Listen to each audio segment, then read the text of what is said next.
Buenas tardes, buenos días. Mi nombre es Juan Manuel Cortalesi. Vamos a dar una charla que nos compete en la temática de la corioretinopatía central serosa y la miopía patológica dentro del módulo de retina in vitro de la carrera de médico especialista. Vamos a hablar un poquito de la primera entidad, que es la corioretinopatía central serosa. La describe Albert von Graeff allá en el año 1866 como una retinitis recurrente central y da mayoritariamente todas las características de la entidad que hoy en día conocemos. 100 años después, el término que hoy conocemos va a ser acuñado por Bennett, que lo va a denominar retinitis central serosa. Y Donald Gass da las características completas de la entidad en el año 1967, denominándola corioretinopatía central serosa idiopática. ¿Cuáles son las características de esta entidad? Como muy bien sobre las imágenes del margen derecho, va a presentar un cuadro de un desprendimiento del neuroepitelio con o sin defecto del epitelio pigmentario y fallas del mismo. En la imagen que tenemos sobre el margen derecho tenemos lesiones múltiples, o sea que esta entidad se puede presentar como una forma única, aguda, que generalmente es autolimitada y dura alrededor de entre 3 y 4 meses, la forma múltiple que tenemos ahí muy bien en la imagen sobre el margen derecho, o la forma crónica. Sobre la forma crónica, Januzzi la describe como que es una atrofia difusa, lineal, del epitelio pigmentario, con reducida autofluorescencia, con o sin desprendimientos serosos del neuroepitelio, desprendimientos irregulares del epitelio pigmentario, y estas cavidades que se forman pueden llegar a durar hasta 5 años o más. ¿Cuáles son los síntomas de esta patología? Lo más típico es la disminución de la agudeza visual y la presentación de las metamorfopsias. Puede presentarse también con escotomas relativos, hipermetropización o alteración sutil en la visión de los colores cuando es inicial o el cuadro está en retroceso franco. ¿Cuáles son los signos que vemos a nivel de fondo de ojo? Vemos esa elevación de ese neuroepitelio retinal que se puede constatar muy bien como veo con un estudio de OCT que hoy nos da una utilidad, una información altamente importante para el seguimiento, el tratamiento y la evolución de esta patología. A su vez podemos ver a nivel del fondo de ojo de esa lesión pequeños puntos amarillentos, que eso se refieren a los segmentos externos de los fotorreceptores, puede haber atrofia del epitelio pigmentario y dependiendo del cuadro de gravedad, desprendimientos de importancia hasta que son bullosos y pueden llegar a ser múltiples. El grupo etario que más afecta a esta patología está comprendido entre pacientes de 30 y 50 años, siendo los pacientes con una edad mayor a los 50 raros que se presenten. La incidencia en hombres y mujeres está bastante inclinada hacia el grupo etario de los hombres, del grupo de sexo masculino, siendo estos 6 veces más frecuente que el de las mujeres. Cuando se presenta esta patología en diferentes grupos étnicos pueden tener características diferentes. Generalmente en los pacientes asiáticos presentan cuadros más agresivos y los tenemos que diferenciar, como vemos ahí muy bien en esa imagen, de los cuadros de Arada. Y también en pacientes de edades superiores a los 50 años tienen más riesgo de ser bilaterales y pueden tener también asociadas patologías como ser la aparición de una membrana neovascular coroidea. En estos casos debemos diferenciar el cuadro de aquellos cuadros que pueden ser por otra entidad, como ser una vasculitis, una afección de tipo polipoidea o un cuadro de degeneración macular senil. Vemos sobre la imagen de la foto de la angiografía del lado derecho un cuadro de una patología de tipo polipoidea, donde se ve muy bien esa imbricación en dedo guante del epitelio pigmentario que tenemos en la parte central del OCT. La patogénesis en sí no está muy claramente establecida, lo que sí se sabe que es un cuadro de tipo multicausal. Hay un aumento, hay una hiperpermeabilidad de la coroides, que esto se produce por diferentes afecciones, como puede ser por éstasis, por isquemia de la coriocapilares o inflamación, y por consiguiente esta coroides se manifiesta engrosada. Esto genera un aumento de la presión hidrostática, sobrepasando la función del epitelio pigmentario y generando los desprendimientos del mismo. A mayores presiones, mayor bullosidad de esta patología y generalmente en el aumento sostenido de esta de esta presión se generan secundariamente los desprendimientos del neuroepitelio. Otras teorías que tenemos también en su génesis estaría por la falla en la polaridad de la bomba activa del epitelio pigmentario, y también se postula, que está bajo investigación, la afección de la vía de la aldosterona, que estaría involucrada en la génesis de esta patología. ¿Cuáles son los factores de riesgo o factores causales reconocidos y relacionados con esta afección? La personalidad de tipo A, el uso de los corticoides, el estrés, la apnea del sueño, el embarazo, la enfermedad de Cushing, pacientes trasplantados, alteraciones en la coagulación que pueden asociarse, afecciones por Helicobacter pylori, el uso de los antihistamínicos, el tabaco, ¿sí? Los inhibidores de la MEK en los cuadros tumorales, pacientes que presentan una coroides muy engrosada, que se denominan paquicoroides, inhibidores de la fosfodiesterasa, o en algunos cuadros hasta se afecta o se determina que puede tener alguna incidencia el cuadro o la relación de tipo genética. El OCT, como bien dijimos hoy, es un arma de amplia utilidad utilizada en el diagnóstico, en el tratamiento y el seguimiento de estos pacientes. ¿Qué vamos a ver a nivel de una imagen típica de OCT? Como bien vemos en la superior del lado derecho, vamos a tener ese desprendimiento de ese neuroepitelio y defectos del epitelio pigmentario. A su vez, podemos ver como en esta imagen tenemos el material fibrinoide que se puede localizar por abajo del desprendimiento del neuroepitelio, que esto puede ser hasta en 62% de los casos. Los puntos de fuga estarían correlacionados con esta acumulación de material de tipo fibrinoide. También vamos a tener esos puntos hiperreflectivos que vimos, que son los segmentos externos de los fotorreceptores que se pueden ver en esta imagen de OCT sobre el epitelio pigmentario por debajo del neuroepitelio cuando la patología es más crónica o se perpetúa en el tiempo. También tenemos la depresión sobre las áreas de fibrina, que se forma como una muesca a nivel de la neuroretina. Tenemos los cuadros bullosos, que pueden ser variables en magnitud y en el tiempo. Podemos tener todas las alteraciones a nivel del epitelio pigmentario, desde rupturas, fallas, atrofia o hiperplasia. También podemos tener manifestaciones que no son típicas de la cororetinopatía central serosa, como ser la excavación coroides y, como vamos a mencionar después, la asociación a la aparición de los cuadros de membrana neovascular coroidea hasta en un 4%. ¿Cuáles son los métodos de diagnóstico? Bueno, uno de los principales ya lo vimos, es la OCT, pero digamos que hoy el diagnóstico es de tipo multimodal. También tenemos la retinofluorescinografía, donde vemos en esta imagen del lado derecho la característica imagen de chimenea con un punto hiperfluorescente que aumenta el pooling hacia los tiempos tardíos. La autofluorescencia, como bien vemos que primero hay una hipoautofluorescencia para luego llevar a una hiperautofluorescencia y sobre todo se utiliza la autofluorescencia para ver las formas crónicas o si han dejado algún tipo de daño posterior a su resolución, que tenemos un puntillado y todo el defecto digamos, de la chorreadura que produce estas lesiones por un cuadro de tipo gravitacional.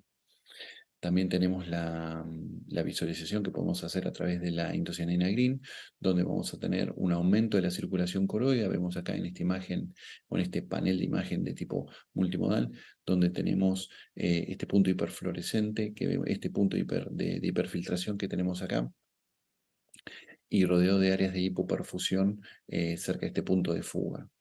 Vamos a también tener en la microperimetría alteraciones más allá de la zona visible de la lesión y también en el electroretinograma multifocal, donde se muestra la alteración a la respuesta con amplitudes bastante disminuidas y que habla de la afección tanto cercana a la lesión del punto de filtración como más periférica con relación a la alteración de los perfiles que se muestran por el OCT. ¿Cuáles son los diagnósticos diferenciales que tenemos que tener en cuenta? Como bien sabemos, la degeneración macular senil, los cuadros, como bien dijimos anteriormente, de afección de tipo polipoidea, los PIT de papila, las enfermedades inflamatorias, o enfermedades, por ejemplo, de Burkitt y Arada, como bien vimos en pacientes asiáticos, los cuadros tumorales o los desprendimientos de retina. ¿Sí? Maculopatía endomo también es una patología a tener en cuenta, como bien vemos este paciente, ¿sí? Donde se ve el perfil alterado de la zona macular. ¿Qué sabemos con respecto a los cuadros que presentan una membrana neovascular coroidea asociada? Como bien dijimos, hay una incidencia de hasta un 4%, ¿sí?, de aparición de estos cuadros. Generalmente el patrón angiográfico es el patrón clásico y de tipo 2, ¿sí? O sea que está por arriba del epitelio pigmentario y por abajo de la neuroretina. Generalmente estos pacientes librados al azar no tienen una buena evolución y las agudezas visuales que peor terminaron en series estadísticas son aquellos que tienen una asociación a esta patología que tiene una incidencia en los estudios de hasta alrededor de un 8%. Generalmente estas membranas vasculares pueden aparecer en la forma aguda y también en la crónica post tratamiento de láser, pero la característica es que pueden aparecer en diferentes tiempos. Los tratamientos son varios, siendo el más aceptado la aplicación de PDT y hay algunos trabajos que postulan la aplicación de antiangiogénicos, como bien vemos acá. En cuanto a los tratamientos, cabe destacar que las patologías agudas se puede esperar simplemente un periodo de ventana de 3 a 4 meses y generalmente retrogradan. Esos son los cuadros agudos, por eso se determinan, se denominan como tales.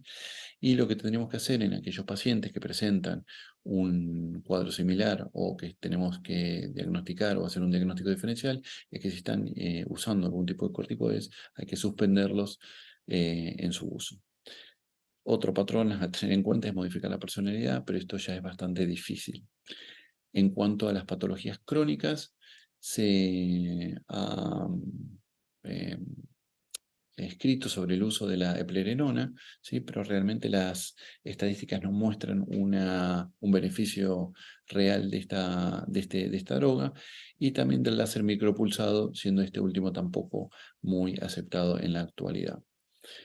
Ya cuando presenta un cuadro de membrana vascular coroidea, podemos usar el láser argón, pero cuando están lejos del área foveal central, ya que esto produce un daño importante, y lo más usado es el PDT, bajo un parámetro, bajo digamos, un protocolo de carga normal o de mitad de influencia, que es lo que más se preconiza, ya sea porque produce una menor alteración de la zona foveolar.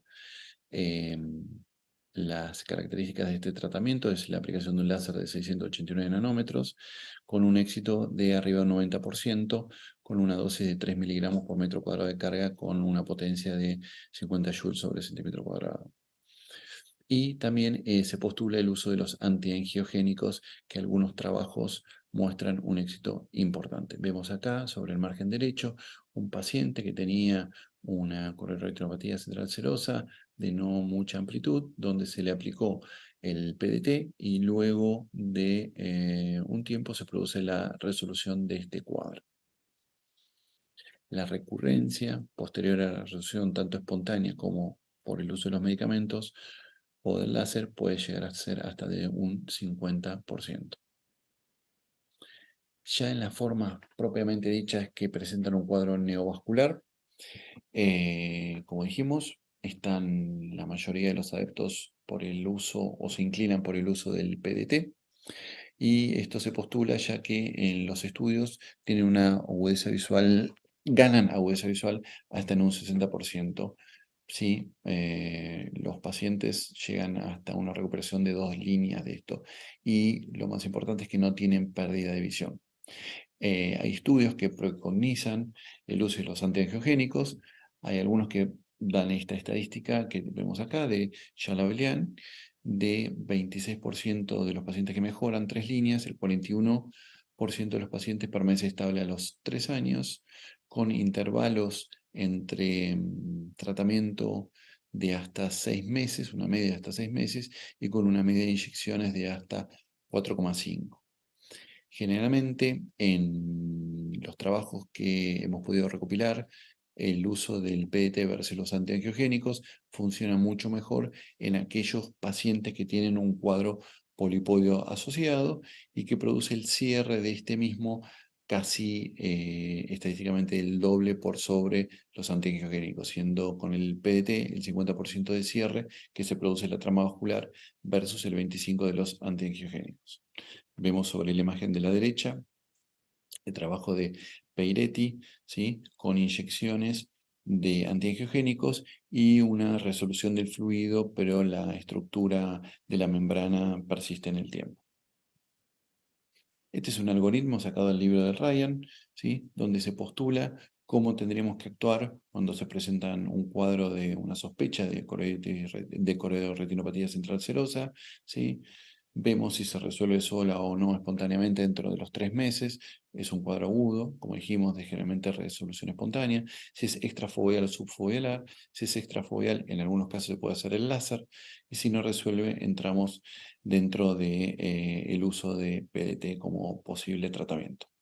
Y dentro de las crónicas, también terminamos cuando son recurrentes o primarias, cuando son mayores de 3 a 4 meses, podemos también emplear el tratamiento de la dosis media de PDT, viendo que estos casos tienen una muy buena evolución.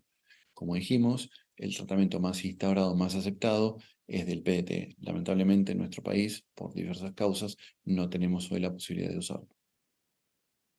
Vamos a hablar un poquito de miopía patológica, que es la segunda entidad que puede estar relacionada con la aparición de membranas vasculares coroideas, diciendo que la miopía patológica en sí es la presentación de las complicaciones típicas en el fondo de ojo miópico.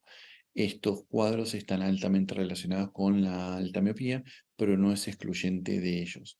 Recordemos que hoy en día hay una epidemia de miopía a nivel mundial, ¿sí? Y que tiene mucho que ver esto por la actividad laboral, el uso de computadoras, de teléfonos, de todo lo electrónico y las altas horas de lectura y la ausencia de la exposición a la luz del sol en los niños, ¿sí?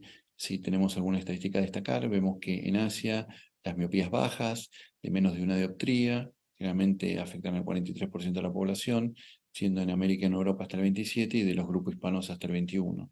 Y la alta miopía, teniendo ese grupo de pacientes que tienen una miopía mayor de menos 5, menos 6 dioptrías, en Asia tiene una incidencia hasta el 9% y en los grupos raciales blancos, europeos, hispánicos de hasta un 2,4%.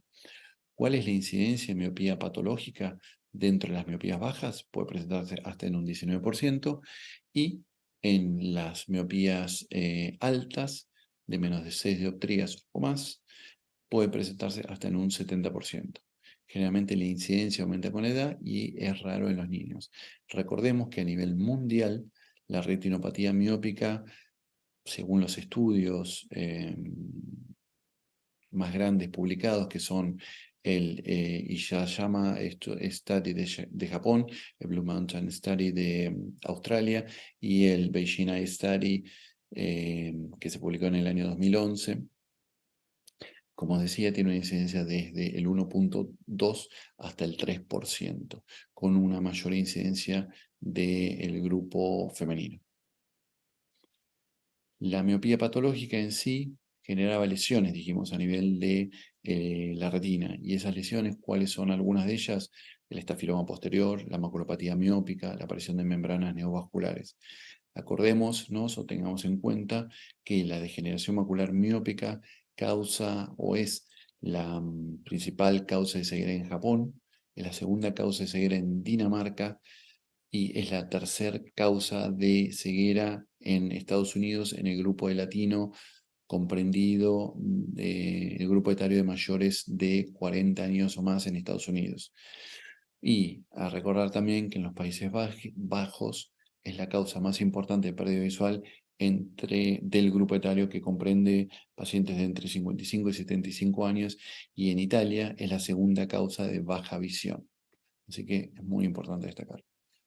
¿Cuáles son las causas de aparición de estas lesiones miópicas a nivel del fondo de ojo? Se habla mucho de esa carga genética que tienen los pacientes por herencia familiar. Hay muchos estudios que lo proclaman y hay mucha relación genética de muchos genes con esto. Hay una relación de los cambios biomecánicos que sufre la estructura ocular, ¿sí? Hay una alteración en los paquetes de fibras del colágeno, principalmente en el área macular y rodeando al nervio óptico, que produce alteraciones a nivel de la curvatura del globo ocular. Esto muy bien lo postula Ono y Matsui en su trabajo. Y también se presentan obviamente atrofias peripapilares, atrofias corretinales, estafilomas posteriores, que están muy relacionados con el aumento del largo axil y la relación con la edad. Las lesiones que se producen a nivel ocular o a nivel del polo posterior son la aparición o el aumento de la creciente del nervio óptico, la atrofia corretinal, la degeneración macular miópica, la aparición de los Lacker cracks, las membranas neovasculares coroides, los estafilomas posteriores, la maculopatía en domo, retinosquisis miópica y otras. Vamos a ir viendo después en detalle cada una de estas afecciones. Las alteraciones que dijimos que se presentan en la miopía tienen mucho que ver con el aumento del largo axil y muchas aparecen recién cuando el largo axil es mayor a 26,5 milímetros de tamaño anteroposterior. ¿Qué pasa a nivel de la coroides? La coroides sufre y hay una atrofia de la coreo-capilares que esta puede llegar hasta desaparecer. Y también se altera la membrana de Bruch. Disminuye mucho la vasculatura coroidea y esto se produce en gran parte porque hay un cuadro de isquemia. Hay dos formas de presentación. Una es la forma difusa, que solo vemos los grandes vasos coroideos remanentes, la coreocapilar está totalmente atrofiada, y otra, la afección en parche, que directamente no hay circulación coroidea, no hay epitelio pigmentario, no hay fotorreceptores. La retina interna descansa sobre la esclera desnuda directamente. El estafiloma posterior aparece, hay una modificación de la forma del ojo, hay una protrusión de de parte del polo posterior y esto va a tener diferentes patrones. Están establecidos 4 tipos de patrones según el perfil del OCT y el estafiloma posterior se denomina como que hay un cambio en el radio de curvatura de la parte posterior del ojo. Hay una clasificación también que está establecida por resonancia, que postula que hay 5 tipos, que se denominan amplio, estrecho, peripapilar, nasal e inferior, y combinaciones de los mismos, ¿sí? Y generalmente esta aparición de estos estafilomas posteriores también tiene mucha relación con la aparición de los cuadros de membrana neovascular coroidea, que cuanto menos protruido es el estafiloma posterior, menos chances tiene de aparición de estas membranas. La maculopatía miópica, acordémonos que es una afección evolutiva, como bien vemos sobre el margen derecho. Esta es una imagen del Ryan capturada. Vemos los diferentes tipos de fondo. Tenemos un estadio 0, que es sin lesión miópica, un fondo teselado, donde tenemos a continuación una atrofia difusa, una atrofia en parches, una atrofia macular final, como vemos muy bien sobre el margen inferior, donde vemos toda esa área de atrofia, esa esclera totalmente denudada, y tenemos otras alteraciones que no son lineales con la evolución de esta patología, como vimos hoy estos 5 estadios, que son la aparición de los Lacker cracks, las membranas neovascular y una vez que se cierra la membrana neovascular, la aparición de la mancha de Fuchs. Los Lacker cracks, como vimos, son lesiones que pueden aparecer a nivel del fondo de ojo miópico, ¿sí? Son lesiones amarillentas, lineales en el área macular, que se generan a partir de la ruptura de la membrana de Bruch y pueden generar o facilitar, mejor dicho, la aparición de membranas neovasculares en su lecho. También estos mismos podemos verlos con sangre sobre la lesión. Estas lesiones pueden irradiarse a partir del nervio óptico y en la zona macular y crecen con el tiempo. Y por último, tenemos el tema de la neovascularización que puede aparecer en el área macular. Generalmente está relacionada a las miopías altas, puede ser una aparición de forma bilateral hasta en un 30% y como dijimos, está asociada hasta en un 10% de incidencia en las miopías altas. El patrón angiográfico es la forma clásica y tenemos una buena visualización de las membranas debido a la atrofia macular de la zona. Generalmente, si lo dejamos a su libre evolución, como vemos el trabajo de Cedrone, vemos que evolucionan hacia una lesión con una pérdida importante de agudeza visual y una atrofia importante en todo el polo posterior a partir de esas lesiones con sangrado que tenemos en la imagen del margen izquierdo de la foto inferior. Una definición de miopía patológica también se da a partir del tipo de estadio de afección macular, que es luego de pasar el primer estadio del fondo teselado cuando va hacia una atrofia difusa, ¿sí? O ya en la categoría 2, cuando se denomina atrofia difusa de la zona corioretinal, ¿sí? Que puede estar asociado o no a la Kerr-Cracks, a la aparición de la mancha spot o a la aparición de la lesión de tipo neovascular, esto pasa a ser denominado entonces miopía patológica. Vemos acá que la aparición de los Lacker cracks, la aparición de membrana neovascular coroidea y la aparición de la mancha de Fuchs no está directamente en la evolución natural de la maculopatía atrófica miópica, de la miopía patológica. ¿Cuáles son los diferentes tratamientos que se pueden instaurar en este tipo de patología? Tenemos el láser argón, el PDT y los antiangiogénicos. Hoy en día, la patología más usada en esta entidad son los antiangiogénicos. Vemos 3 estudios, el REPAIR del 2013, el RADIANCE del 2014 y el MIRROR del 2015, donde hablan todos de una comparación de la libre evolución, o sea, comparativo al tratamiento de placebo o comparativo al tratamiento de PDT, donde todas las drogas antiangiogénicas tienen una mejor evolución. En algunos casos producen una ganancia muy importante, como ser en el Mirror que postulamos, que se ganan hasta 14 letras versus 4, o como en el REPAIR, donde tenemos que a los 12 meses el 86% de los pacientes mejoran con el tratamiento de ranibizumab y el 37% gana más de 15 letras. En el Radiance del 2014 hay una comparativa donde vemos cómo funciona el ranibizumab versus el PDT y también se establece que hay una ganancia de mucha importancia en el tratamiento de ranibizumab por sobre el PDT, tanto en los diferentes grupos.